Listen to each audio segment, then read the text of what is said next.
নমস্কার, আশা করি আপনারা অনেক ভালো আছেন, সুস্থ আছেন। শাহ ফুড অ্যান্ড ব্লগ চ্যানেলে আপনাদের অনেক স্বাগত। আজকে আমি যে এই রেসিপিটা তৈরি করব সেটা কিন্তু আপনারা চা বসিয়ে অল্প উপকরণের মাধ্যমে কিন্তু খুব সহজেই তৈরি করতে পারবেন। এখানে কিন্তু আমি ময়দা নিয়ে নিলাম, দেখুন চামচের সাহায্যে 4 চামচ মতন ময়দা নিয়েছি, আর 2 চামচ মতন সুজি নিয়েছি, পরিমাণ মতন কালো জিরে নিয়ে নিলাম, আর সাদা জিরে নিয়ে নিলাম, চিনি নিয়ে নিলাম অল্প পরিমাণ, লবণ দিয়ে দেবো, লবণটা একটু বেশি দিলাম একটু নোনতা ভাবের জন্যে। শুকনো উপকরণগুলো ভালো করে কিন্তু মিশিয়ে নিতে হবে। এরপরে 1 চামচ মতন ঘি দিয়ে দিলাম। ঘিটা দিয়ে ময়দাটা ভালো করে কিন্তু এখানে মাখিয়ে নিতে হবে। ঘরে থাকা অল্প উপকরণ দিয়ে কিন্তু এই রেসিপিটা তৈরি হয়ে যায়, আর খেতে কিন্তু দারুণ সুন্দর লাগে। সুন্দরভাবে মেশানো হয়ে গেছে। এরপরে অল্প অল্প জল দিয়ে একটা শক্ত ডো তৈরি করে নেব। একেবারেই কিন্তু প্রথমে বেশি জল দেবেন না, অল্প অল্প করে কিন্তু জলটা দিতে হবে। দেখুন ডোটা কিন্তু অনেকটাই হয়ে গেছে, এবং ঠেসে ঠেসে কিন্তু ডোটা মাখতে হবে।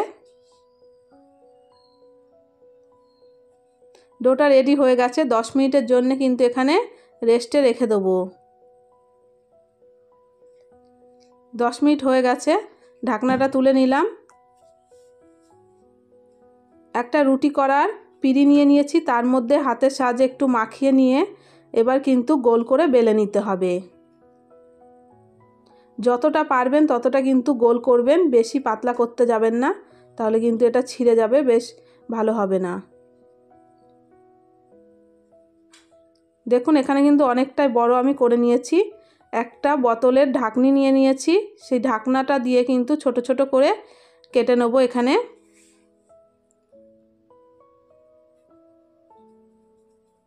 একইভাবে কিন্তু সমস্তগুলো এখানে কেটে নেব। আর দেখতেও কিন্তু অনেকটা সুন্দর লাগে, আর এটা খুব অল্প উপকরণে কিন্তু তৈরি হয়ে যায়। আমার চ্যানেলের রেসিপি যদি আপনাদের পছন্দ হয় লাইক করবেন, নতুন বন্ধু হয়ে থাকলে চ্যানেলটিকে সাবস্ক্রাইব করে আমার পাশে থাকবেন। দেখুন অনেকগুলো কিন্তু এখানে আমি কেটে নিয়েছি। কড়াইতে তেল গরম বসিয়ে দিয়েছি, এক এক করে কিন্তু এখানে বিস্কিটগুলো দিয়ে দেবো। অনেকটা কিন্তু কাজু বিস্কিটের মতন লাগে এগুলো খেতে, চায়ের সাথে কিন্তু দারুণ সুন্দর লাগে। আপনারা কিন্তু 1 মাস কৌটোতে সংরক্ষণ করে রেখে দিতে পারেন, যখন মন চাইবে তখনই কিন্তু এটা খেতে পারেন।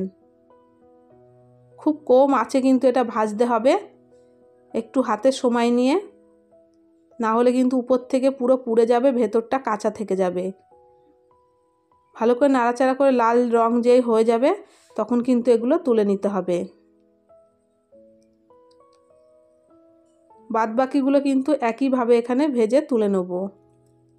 দেখুন এখানে আমার তৈরি হয়ে গেছে, কত সুন্দর হয়েছে, আর দারুণ সুন্দর কিন্তু এগুলো মুচমুচে হয়, অনেকটা গজার মতন। আজকের রেসিপি এই পর্যন্ত। একবার ভালো লাগলে বাড়িতে তৈরি করে দেখতে পারেন। ভালো থাকবেন, সুস্থ থাকবেন, সাবধানে থাকবেন।